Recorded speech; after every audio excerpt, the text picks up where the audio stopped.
Okay, so crazy thing happened. मजा आ गया। Point ये है कि हम अपसाइड की डायरेक्शन में थे। मैं वीडियो पे आया भी था, मैंने बोला भी था कि अपसाइड की डायरेक्शन है। और मार्केट सडनली ड्रॉप हो गई यहाँ से। एब्सोल्युटली कोई रीजन नहीं था, लेकिन मार्केट जस्ट सडनली ड्रॉप हो गई। अब हाँ, हम क्या बोलें इसमें क्या।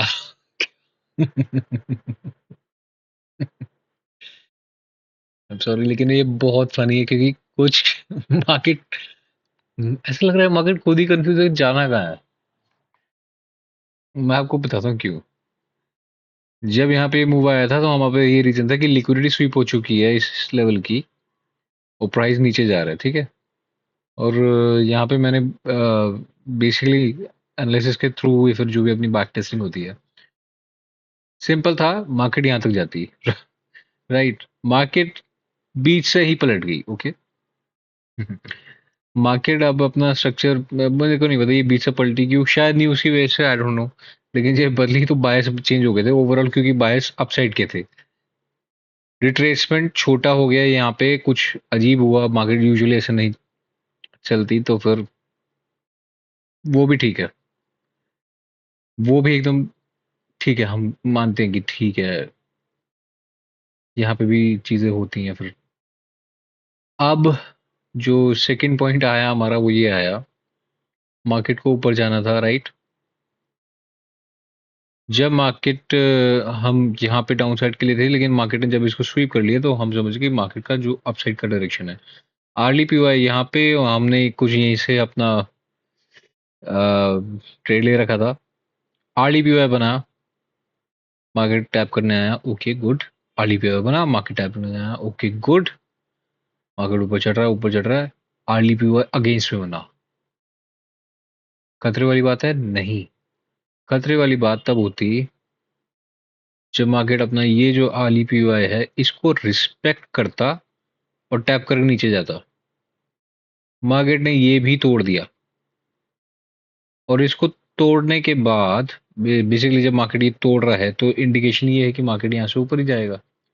और ये बहुत अच्छा स्विंग का, और ये यहाँ पे आर्ली भी है। ये एक्सपेक्टेड ही नहीं था, समहाउ ये मूव आ गया। अब हमारे पास जो रोकने के लिए ऑटो ब्लॉक है वो ये है, 4 आवर का। यहाँ से मार्केट एक ऊपर का रिट्रेसमेंट भी कर रहा है, लेकिन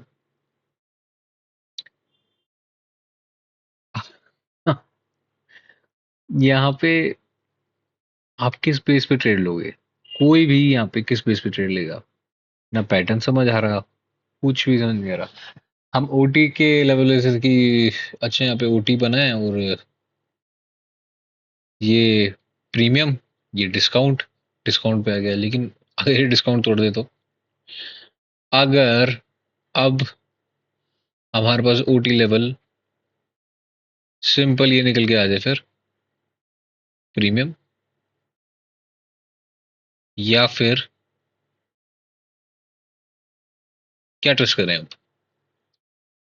अब सही मायनों में बताऊं, कुछ है ही नहीं ट्रस्ट करने को। नाडा, देयर इज नथिंग। और अब मार्केट कुछ करेगा नहीं, कंसोलिडेशन में चला जाएगा या फिर इसको तोड़ देगा। देखना ये पड़ेगा कि अगर ये इसकी रिस्पेक्ट हो रही है यहाँ पे, क्योंकि ये पॉइंट पॉइंट यहाँ से ऊपर उठा है, श्योरिटी नहीं है इस पे। अगर हम यहाँ पे ट्रेड ले भी लेते, कंफर्मेशन के बिना यहाँ पे ट्रेड लेना सिर्फ एक बेवकूफ़ी होती है या फिर जल्दबाजी होती है।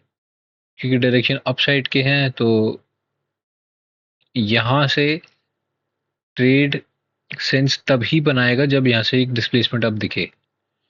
अब पॉइंट ये है कि हम इस पे क्यों नहीं बैठ रहे, क्योंकि हमारा यहाँ पे जो ब्रेक ऑफ स्ट्रक्चर बनेगा वो यहाँ बनेगा इस पॉइंट पे।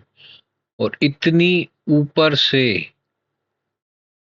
बैठना बहुत बेवकूफ़ी, पूरे डे का मूव होता है ये। मतलब ये जो हम, कितने पिप्स का मूवमेंट है ये?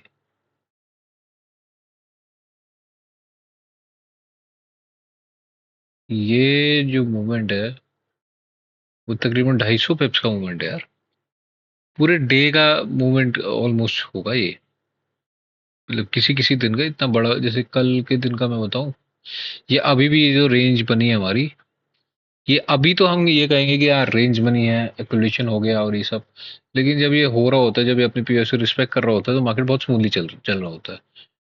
तो थोड़ा सा, हाँ, यहाँ पे एक थोड़ा सा छोटा सा डर लगा था मेरे को,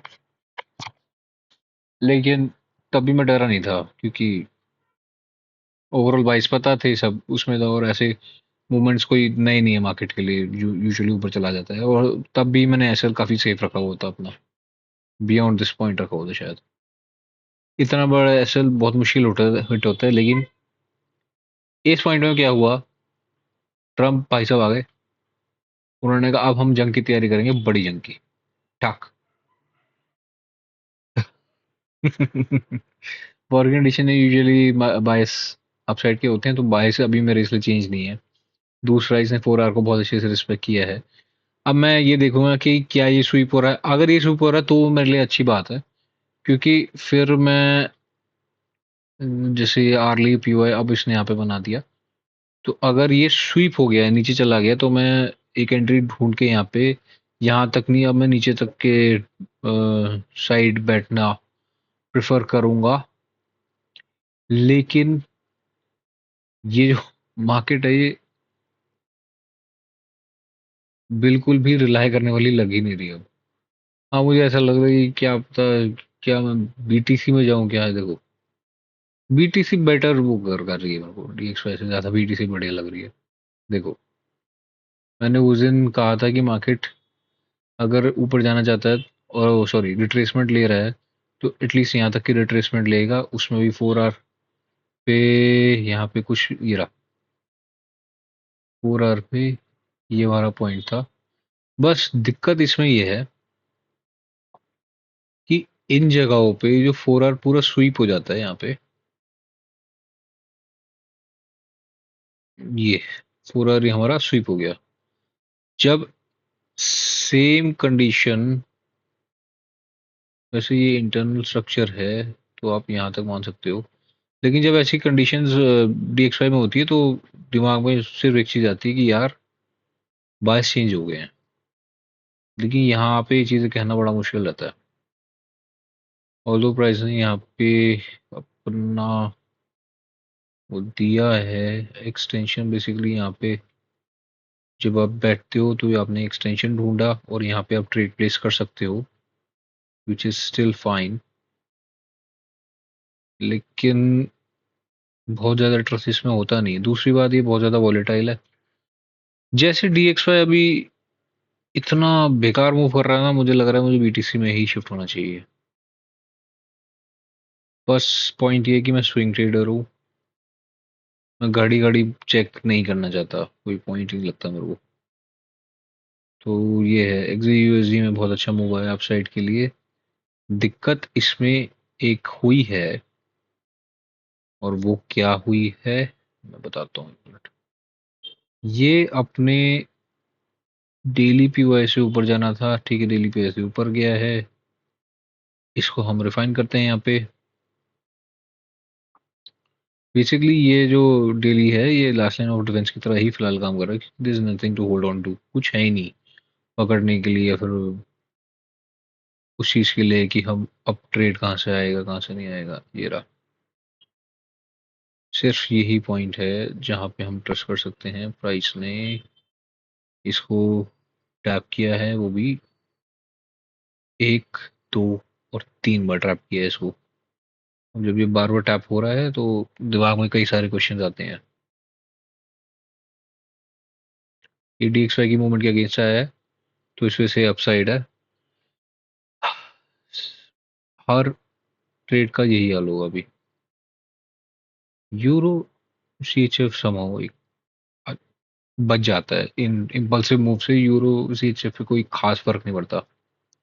यूरो USD देखो, यूरो CHF देखो।